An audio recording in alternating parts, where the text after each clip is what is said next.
Hello and welcome to ذرا ہٹ کے. مبشر زیدی، زرار کھوڑو اور وسعت اللہ خان کا سلام قبول کیجیے. آج لاہور ہائی کورٹ کے ایک 3 رکنی بینچ نے سابق فوجی عامر جنرل ریٹائر پرویز مشرف کے خلاف خصوصی عدالت کے فیصلے کو کالعدم قرار دیتے دیا اور کہا کہ یہ جو خصوصی عدالت ہے جس نے 17 دسمبر کو جنرل مشرف کو سزائے موت دی تھی، اس کی تشکیل غیر قانونی تھی.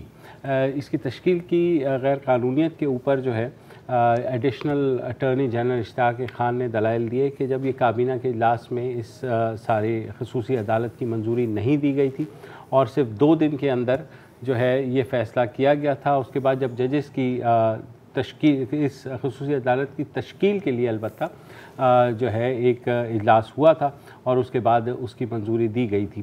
اب اس ساری صورتحال پہ عدالت نے خاصے سوالات پوچھے اور انہوں نے کہا کہ ایمرجنسی جو ہے وہ کیونکہ آئین میں اس کا طریقہ کار آرٹیکل 232 کے تحت درج ہے، تو یہ اگر کوئی حکومت بھی ایمرجنسی لگاتی ہے تو کیا وہ بھی آرٹیکل 6 کے جو ہے خلاف ورزی تصور ہوگی یا نہیں. تو اس پر انہوں نے یہ کہا کہ ایڈیشنل کے ایک جج کے تقرر کا معاملہ جو ہے وہ 8 مئی 2018 کو بھی خصوصی عدالت کے ایک جج کا معاملہ کابینہ میں پیش آیا تھا، اور اس کے بعد جسٹس مظاہر علی نقوی جو کہ اس بینچ کی صدارت کر رہے تھے، انہوں نے ریمارکس دیے کہ جسٹس شاہد کریم کو خصوصی عدالت کا رکن بنانے کے لیے نام وزارت قانون انصاف نے تجویز کیا. اس سے قبل کبھی بھی وزارت قانون و انصاف نے نام تجویز نہیں کیے.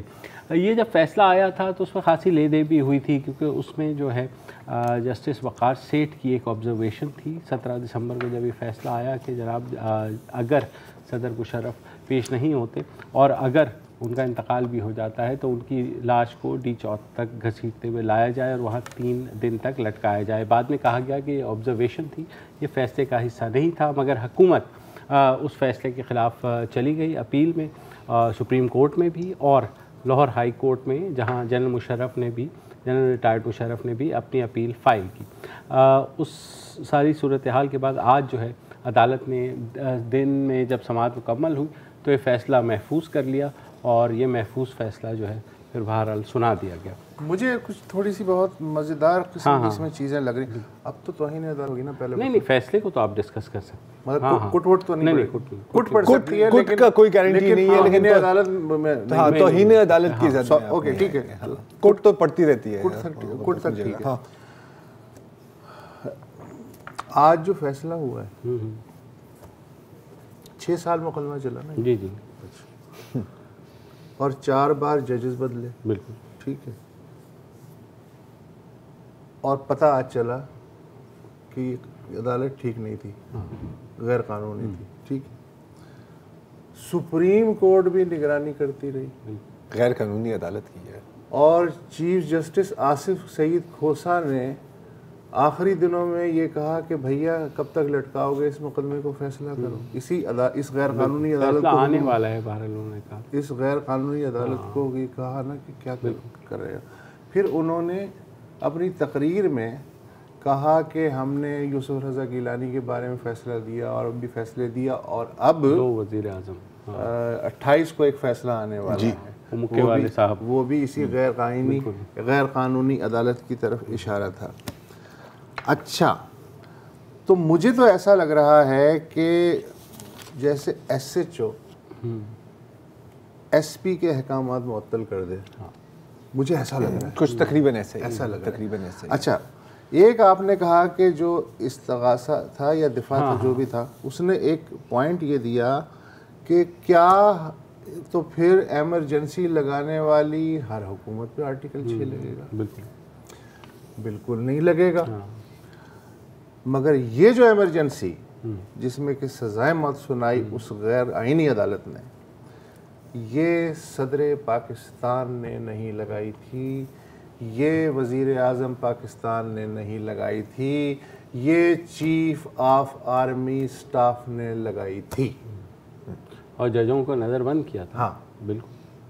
تو اس کو اس کے ساتھ جوڑ کے یہ فیصلہ کچھ سمجھائیں یار آپ. اچھا، یہ بھی میں خیال ہے کہ جسٹس نقوی صاحب سے مطلب اس طرح نہیں شاید، کیونکہ مطلب ظاہر ہے، لیکن ایک طرح سے یہ سوال پوچھا بھی گیا کہ یہ how can this be a deviation from the question, یہ سوال پوچھا ہے جسٹس نقوی صاحب نے یہ سوال پوچھا.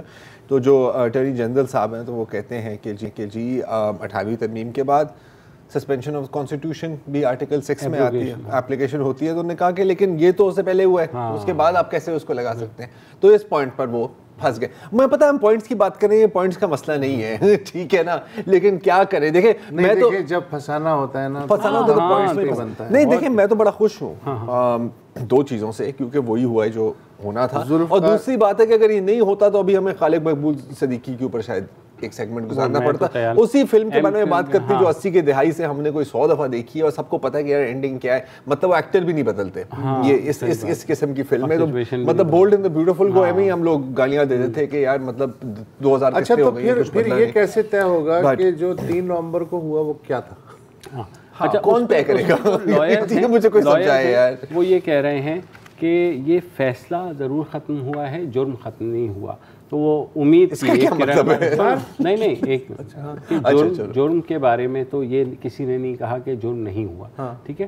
تو اب اگر اگلی حکومت آتی ہے اور وہ اس طرح کی کوئی ٹرائی کر سکتی ہے تو کر سکتی ہے, مطلب وہ. لیکن آپ کو پتہ ہے جب یہ فیصلہ آیا تھا 17 دسمبر کو, تو ہم نے کہا تھا کہ عمل درآمد کر کے دکھا دو, تو وہ عمل درآمد تو نہیں ہونا.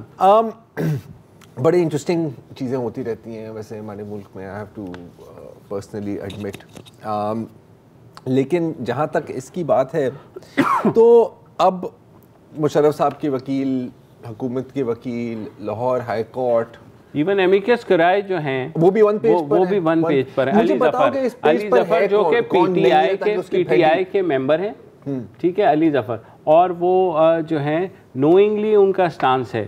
عدالت نے ان کو, یعنی اس کیس میں استغاثہ ہے ہی نہیں. ہاں استغاثہ نہیں ہے پریکٹیکلی, استغاثہ لندن بھاگے پریکٹیکلی استغاثہ لندن. مزے کی بات ہے, استغاثہ جو لندن بھاگا ہوا ہے اس نے نہ خصوصی عدالت کے فیصلے پہ کچھ کہا, نہ آج کے فیصلے پہ کچھ کہا, چپ.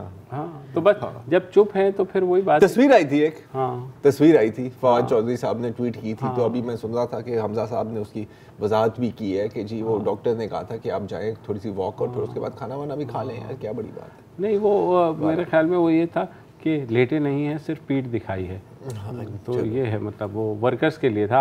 آپ خام خواہ یا فواد چودھری ویسے ورکرز کنزمپشن آج کل بڑی باتیں ہو رہی ہیں, جیسے تھنک, یہ جو ابھی تھنک فیسٹ چل رہا ہے اس میں بھی کچھ باتیں ہوئی ہیں, ختم ہو گیا ہے. لیکن کیا ہم ابھی شروع کر دیں یا میرا خیال ہے گفتگو وقفے کی طرف جا رہی ہے, وقفے کی طرف ہی جا رہی ہے, لیکن وقفہ لینے کا ٹائم نہیں آیا, تو میرے خیال میں دوسری سٹوری ابھی سے ہی. تو پھر وہ آگے کیا بات کریں گے, آپ شروع تو کریں, بسم اللہ. چلو دیکھو آ گیا وقفے کا ٹائم, ایک وقفہ لیتے ہیں اور پھر دوسرا موضوع وقفے کے بعد ہی کرتے ہیں تو اچھا ہے.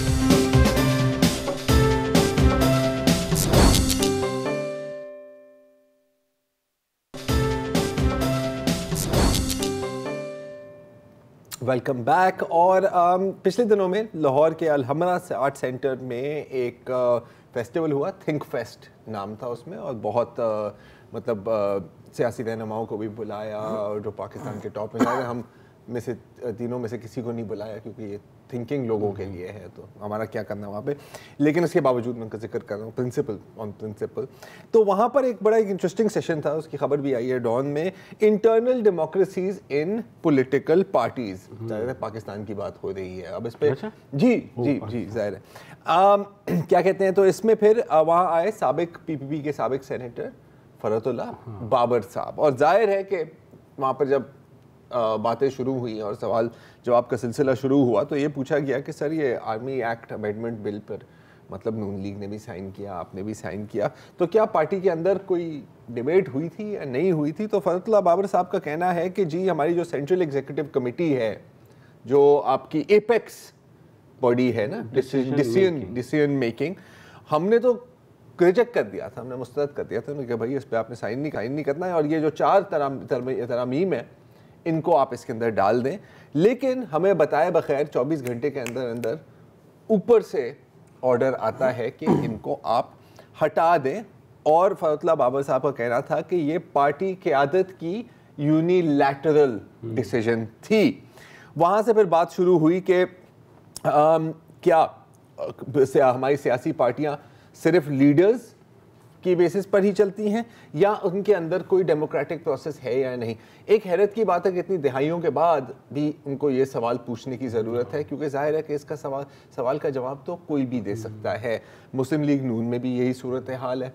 انفیکٹ جب وہ سائن ہو گیا تھا تو آپ کے بعد ہے اس کے بعد ہی ایک نیریٹو شروع ہو گیا تھا کہ جی یہ جو ہوا ہے یہ بھی اوپر سے آیا ہے, اور مریم نواز شریف اس کے حق میں نہیں تھی, ان کو تو بتایا ہی نہیں گیا. خرم دستگیر صاحب نے بھی کہا ہے کہ جی ہو سکتا ہے کہ کہیں نہ کہیں سے پتہ نہیں کہاں سے کچھ پریشر ہمارے پر شاید آیا تھا. اچھا پی ٹی آئی نے بھی جب آئے تھے تو ان کا ایک ایجنڈا تھا, آپ کو یاد ہے کہ جی یہ ایک پارٹی ہوگی پاکستان میں جس میں انٹرنل ڈیموکریسی ہوگی, لیکن پھر فرت اللہ بابر نے کے بعد وہ ڈراپ سین ہو گیا. اگر ڈیٹیل میں آپ اس کا بیان پڑھیں فرت اللہ بابر کا, اس نے بہت ہی اہم پوائنٹس اٹھائے ہیں. مثلاً کسی سیاسی جماعت میں اندرونی جمہوری عمل کی حوصلہ افزائی نہیں کی جاتی. پہلی دفعہ اس عمل کا کوئی رہنما اعتراف کر رہا ہے کہ کسی سیاسی جماعت میں. آگے کہتے ہیں کہ 2006 میں چارٹر آف جو ڈیموکریسی تھا جی اس میں یہ تو طے ہو گیا تھا کہ سیاسی جماعتیں ایجنسیوں کی اعلی کار نہیں بنے گی اور یا دباؤ میں نہیں آئیں گی اسٹیبلشمنٹ کے, لیکن ایک جملہ بھی اس بارے میں نہیں تھا کہ خود سیاسی جماعتوں کے اندر بھی اصلاحات ہونی چاہیے اسٹرکچرل, اور جو ڈیسیجن میکنگ میں جو ڈیموکریٹک ویلیوز ہیں ان کا خیال رکھنا چاہیے.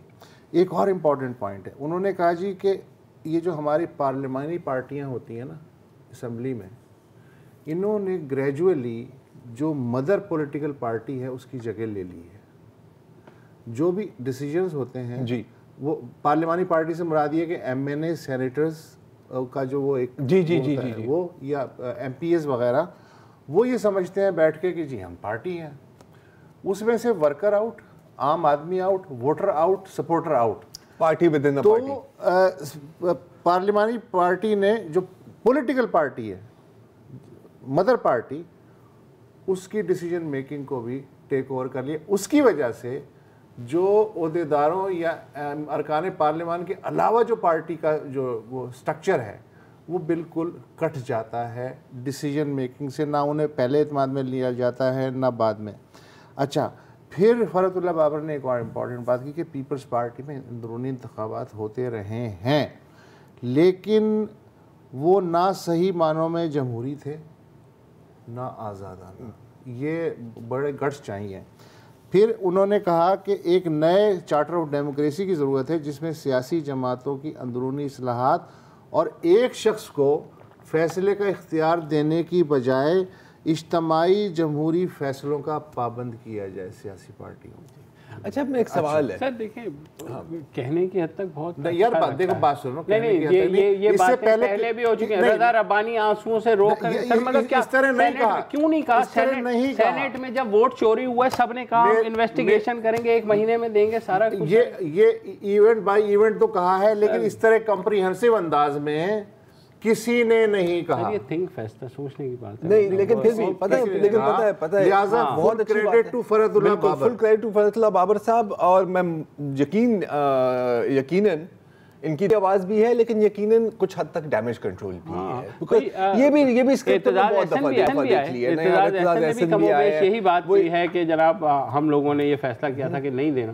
اچھا اور یار تم ایک ایونٹ پہ کیوں اڑ گئے؟ اس نے کمپریہنسو بات کی ہے چارٹر آف ڈیموکریسی سے لے کے اب تک, اس کی اسپرٹ تو سمجھنے کی کوشش کریں. وہ سمجھ لیا سر, لیکن مجھے پھر بھی ڈیمیج کنٹرول نہیں ہوگا, لیکن یہ بہرحال ایک پیش رفت تو ہے نا یار. پیش رفت چلو میں پیش رفت کو پارٹی کے اندر کوئی نہیں مان رہا تو آپ پارٹی کے باہر پیش رفت کرا دیں. دیکھیں آج کے ماحول میں اگر کوئی 1 انچ بھی آگے بڑھنے کی بات کرتا ہے نا, میں اسے سلوٹ کرنے کو تیار ہوں. کوئی جو ملک کے حکمران ہے, اور میں مطلب حقیقی حکمرانوں کی بات کر رہا ہوں, وہ تو 1 انچ دینے کے لیے بات یہ کہ زود پشیمہ کا پشیمہ ہونا. اب جو ہے نون لیگی بھی یہی کہہ رہے, او جی بالکل پارٹی کیڈر جو ہے نا اس کا وہ نہیں تھا, بالکل رانا ثناء اللہ آگے سن لینا. وہاں سلیمان شہباز جو ہے وہ ڈائریکٹ ہوئے ہوئے اسٹیبلشمنٹ کے ساتھ, اور ایسی بات نہ کرے تو تم لوگ کہتے ہو کہ جی یار اب تک کسی نے ایسی بات نہیں کی, جب کرے تو پھر ڈیمیج کنٹرول ہے. اور یہ کوئی بریکنگ نیوز نہیں ہے. کم از کم جب ووٹ دے رہے تھے اس وقت اٹھ کے کہتے کہ ہاں پارٹی کا دوسری بات کہ بالکل ہم ایسے ہی کرتے ہیں, نون لیگ کی بات کر لو, تو جب مطلب وہ بات ہو رہی ہوتی ہے کہ ایک نظریاتی ہے ایک پریکٹیکل, ہم کہتے ہیں یار اتنی نظریاتی ہونے کی ضرورت کیا ہے, پریکٹیکل ہو جاؤ. جب پریکٹیکل ہو جاتا ہے ہم کہتے ہیں یار تو نظریاتی کیوں نہیں ہے, ہم تو کسی بھی حال میں خوش نہیں ہوں گے نا باس. یہ تو ہے. ایک سوال ہے اب دونوں سے, ایک سوال ہے, ٹھیک ہے. اب again let's take this forward a little bit نا یار. فرض کریں کہ پارٹیوں کے اندر ایک جمہوری اسٹرکچر ہو, وہاں پر براڈ بیسڈ ڈیسیژن میکنگ ہو, کیا اس کیس میں وہ پریشر کو بہتر ریزسٹ کر سکتے ہیں یا نہیں, یا پریشر اتنا انٹینس ہے کہ آپ جو کچھ بھی کر لیں آپ نہیں کھڑے ہو سکتے؟ آپ کا کیا خیال ہے؟ بالکل ریزسٹ کر سکتے ہیں, اس لیے کہ اس میں جو انٹرنلی اسٹیک ہولڈرز ہیں ان کی تعداد بڑھ جائے گی. اور پہلی بات یہ ہے کہ ابھی جو پارٹی کا سٹرکچر ہے اس میں ہوتا یہ ہے کہ میں لایا ہوں جی 25 بھیڑیں, سودا کرو جی مجھ سے, کتنے کی لینی ہے. لیکن اگر وہ جو بندہ ہے وہ خود بھی فرسٹ امنگ ایکول سے زیادہ اس کی حیثیت نہیں ہوگی انٹرنل پارٹی سٹرکچر میں, تو اتنی آسانی سے خرید و فروخت نہیں کر سکتے. دوسرا سوال, آپ کا خیال ہے کہ ہم کبھی یہ دیکھیں گے کہ کسی پارٹی میں انٹرنل ڈیموکریٹک سٹرکچر ہوگا جس طرح کا ہم کہہ رہے ہیں, مطلب اتنا آئیڈیل بھی نہیں, 70% بعد میں کہتے نا, لیکن اس اسٹرکچر کے لیے ود ان پارٹی رہتے ہوئے میں آپ کو 3 مثالیں دیتا ہوں, مائنڈ نہیں کیجیے گا انٹرنل پارٹی سٹرکچر کی. جہاں ریگولر الیکشن, جماعت اسلامی 1, ایک اور پارٹی جو اب نہیں ہے تحریک استقلال, تھرو آؤٹ اس کا الیکشن کی روایت اوپر سے نیچے تک ہوتا تھا. ایک ہے حاصل خان بزنجو کی نیشنل پارٹی. ٹھیک ہے, یہ مثالیں میں دے سکتا ہوں. اور وہ پارٹیاں کہاں کھڑی ہیں؟ جہاں بھی کھڑی ہیں. اب آپ نے ایک سوال کیا, میں نے اس کا جواب دیا, اس کی مثال دے دی. ان پارٹیوں میں آپ کو کبھی ہوتے ہوئے نظر آتا ہے؟ کیونکہ پتہ ہے مجھے نہیں نظر آتا, آنے والے کل کا کسی کو کچھ نہیں پتا, لیکن کیونکہ یہ ایک قبائلی سسٹم ہی بنایا ہوا ہے نا ان ساری پارٹیز کا, کون وہ پاور اپنے ہاتھوں سے جانے دے گا. یہ مجھے پتہ ہے کیا یاد آتی ہے, یہ جو بات ہے نا ریزسٹنس ٹو پریشر والی, تو 9/11 کے بعد یہی یہ بات ہے نا کہ ایک فون کال پر آپ مان گئے تھے. ہو سکتا ہے کہ اگر اس وقت کوئی اور نظام ہوتا تو کم از کم آپ پارلیمنٹ کے تھرو آپ کو جانا پڑتا. یہی ہے نا, اس کا نتیجہ پتہ کیا نکلا, 1 سال بعد نکلے, 10 سال بعد نکلے, ایونچولی نتیجہ یہ نکلے گا کہ اگر انہوں نے نہیں بدلا اپنے آپ کو تو یہ irrelevant ہوتے چلے جائیں گے, تو اور زیادہ ایکسٹریم آئیڈیالوجی آئے گی, یا پھر زیادہ بہتر انداز میں اسٹرکچر والی پارٹیاں آئیں گی جن کا ابھی تک وجود نہیں ہے. تو وہی ہے نا, ابھی تو چوزن ون ہے کہ ایک صاحب کو چوز کیا گیا, اس کو آگے بڑھایا گیا, وہ کھلونا تیار کیا گیا, چابی دی گئی, کٹ ابھی کا تو سب کو پتا ہے.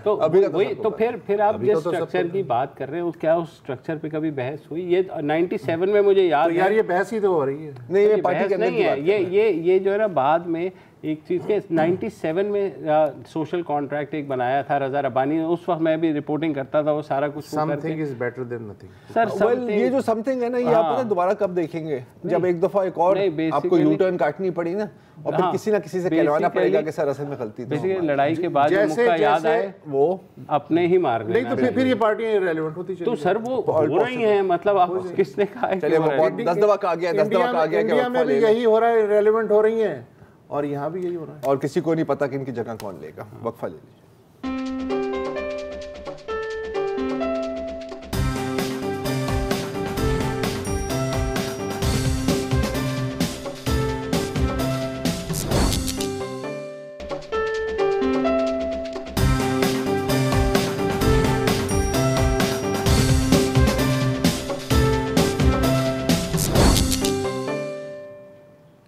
Welcome back. اور 2 سال پہلے آج ہی کے دن کراچی کے علاقے ملیر میں ایک واقعہ ہوا, جب اس وقت کے SSP راؤ انوار جو ملیر میں تعینات تھے, انہوں نے ماورائے عدالت قتل کے نام پر 4 نوجوانوں کو پکڑا, اور اس کے بعد اس میں سے ایک نوجوان نقیب اللہ محسود کو ناحق قتل کر دیا, جس کے بعد وہاں پہ جرگہ ہوا. جرگے کے بعد GIT بیٹھی, ان کو معطل کیا گیا. اس کے بعد بڑی مشکل سے سپریم کورٹ میں راؤ انوار پیش ہوئے. وہ مقدمہ ابھی بھی چل رہا ہے. گزشتہ سال اپریل میں ہی ان راؤ انوار کی بیل بھی ہو گئی تھی, اس کی ضمانت کا مقدمہ بھی ہائی کورٹ میں بھی چل رہا ہے. وہ جو مقدمہ ہے جس میں ان کی انڈائٹمنٹ ہونی ہے وہ بھی ابھی چل رہا ہے. آپ کو یاد ہوگا کہ نقیب اللہ محسود شہید کے والد خان محمد گزشتہ برس اسی دن ہمارے ساتھ اسی وقت بیٹھے ہوئے تھے, اور انہوں نے اس امید کا اظہار کیا تھا کہ وہ نقیب اللہ محسود کا کیس اس وقت تک لڑیں گے جب تک ان کی زندگی ہے۔ بدقسمتی سے گزشتہ ماہ ان کا انتقال ہو گیا۔ اب اس کیس کو پرسو کرنے کا سہرا جو ہے اب وہ ان کے بھائی عالم شیر جو اس وقت ہمارے ساتھ موجود ہیں، نقیب اللہ کے بھائی، نقیب اللہ محسود کے بھائی عالم شیر جن کی عمر 19 سال ہے، وہ آئے ہیں کہ وہ مقدمہ لڑیں گے۔ ان کے ساتھ ہی قیوم خان صاحب بھی ہمارے ساتھ ہیں، یہ سینئر ممبر ہیں اس جرگے کے، جب نقیب اللہ محسود کے بعد ایک وہاں جرگہ ہوا اور اس کے بعد ایک بڑی آواز اٹھی کہ نقیب اللہ محسود کو جس طرح قتل کیا گیا ہے اس کو انصاف ملنا چاہیے اس کی فیملی کو۔ قیوم خان صاحب، آپ مجھے بتائیے گا کہ خان محمد صاحب کی وصیت کے بارے میں آپ تذکرہ کر رہے تھے۔ محمد خان سے اس کی فوتگی سے 5 روز پہلے میں ہسپیٹل گیا، پھر ہسپیٹل سے باہر نکلے، باہر بھی پھر اس میں وہاں پہ یہ جو ہیں ایک دن میں 3 دفعہ میں ان سے ملا، رات کے 12 بجے بھی میں گیا، لیکن ہر بار مجھے ایک بات وہ بتاتا رہا کہ دیکھو نقیب اللہ شہید یہ صرف میرا بیٹا نہیں، یہ 22 کروڑ عوام کا بیٹا ہے اور اس کے خون کے اوپر کوئی سودے بازی نہیں ہوگی۔ میں اگر اس دنیا میں نہ رہا تو پھر بھی یہ عوام کو یہ بتائے کہ نہ میں بکا ہوں، نہ میں بکنے والا تھا اور نہ بیٹے میرے بکیں گے، اور یہ کیس اس وقت تک جب تک میرے بیٹے زندہ رہیں گے، میری بھی ان کے لیے یہی وصیت ہے کہ یہ جو ہیں یہ اس کیس کو اس کا لڑیں گے، آگے لے کے جائیں گے، لیکن عوام سے یہ ریکویسٹ ضرور ہے کہ جب تک عوام کی بیکنگ نہیں ہوگی، میں تو بہت ہی غریب ہوں اور اس وقت بیمار بھی ہوں اور بچے جو ہیں ان کے ساتھ نہ تو پیسہ ہے نہ دوسرے وسائل ہیں، لہٰذا اگر قوم ایسا ہی رہا جس طریقے سے انہوں نے نقیب کو 7 سمندر پار بھی انہوں نے آواز پہنچائی، میڈیا نے پہنچایا، عوام نے پہنچایا، اگر یہی رہا تو انصاف، مجھے امید ہے کہ انصاف ملے گی، لیکن عوام جو پروپیگنڈے لوگ کر رہے ہیں کہ یہ غربت کی وجہ سے بک جائیں گے، یہ میں پورے 22 کروڑ عوام کو کبھی بھی نہیں بیچ سکتا ہوں، نہ بیٹے میرے بیچیں گے۔ اچھا، آپ نے ذکر کیا کہ نقیب اللہ خان صاحب کے ان کے جو والد صاحب تھے ان کی برسی بھی 40واں بھی ہے آج، اور جب ان کی فوتگی ہوئی تھی تو ایک تصویر ہم سب نے دیکھی تھی کہ ان کا تابوت ہے اور نقیب اللہ کے جو بچے تھے، ایک جو چھوٹا سب سے جو چھوٹا بیٹا وہ اس کے ساتھ لپٹ ہوا تھا، ان کو کیا جواب دیتے ہیں آپ؟ وہ کیا سوال پوچھتے ہیں آپ سے؟ دیکھو وہ ابھی بھی، بلکہ آج بھی اس کا ٹیلی فون آئے ہوتے ہیں، آج بھی ٹیلی فون آیا تھا کہ آج جو ہیں ہمارے ساتھ 3 غم اکٹھے ہو گئے ہیں، ایک تو ان کی دوسری برسی ہے، 24 مہینے گزر گئے ہیں، دوسرا یہ دادا کا 40واں ہے، اور تیسرا ہم انتظار کر رہے ہیں کہ انصاف کب ملے گی۔ تو یہ سارے، ابھی تو وہ بھی ہوشیار ہو گیا، 3 سال کا ہو گیا ہے، اس وقت تو 1 سال کا تھا، تو ان کو یہ ساری چیزیں، بلکہ خاص کر دادا، والد کے تو اتنا ان کو یاد نہیں ہے، لیکن دادا کی تو سب باتیں یاد ہے، بلکہ وہ بھی ساتھ میں آیا ہوا تھا اسلام آباد میں، اسلام آباد آئے تھے، تو یہ فوتگی پر وہ بالکل لپٹ گیا کہ اس کو کس نے مار دیا، یہ کیسے مار گیا۔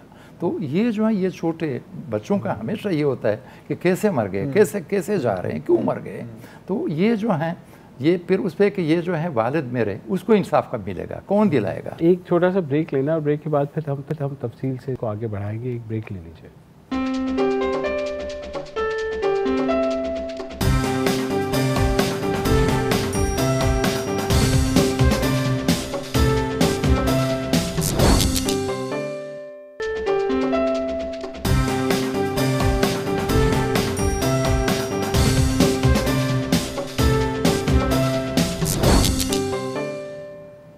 Welcome back. ہم بات کر رہے ہیں نقیب اللہ شہید کے بھائی عالم شیر سے اور قیوم خان صاحب سے۔ آپ بھی اس وقت وہاں ظاہر موجود تھے اور آپ کا وہ بھتیجا بھی ہے عاطف، تو کیا اس وقت جو ہے وہ تصویر اتنی زیادہ وائرل ہوئی سوشل میڈیا کے اوپر، ظاہر ہے اس نے سب کو ہی رلا دیا کم از کم۔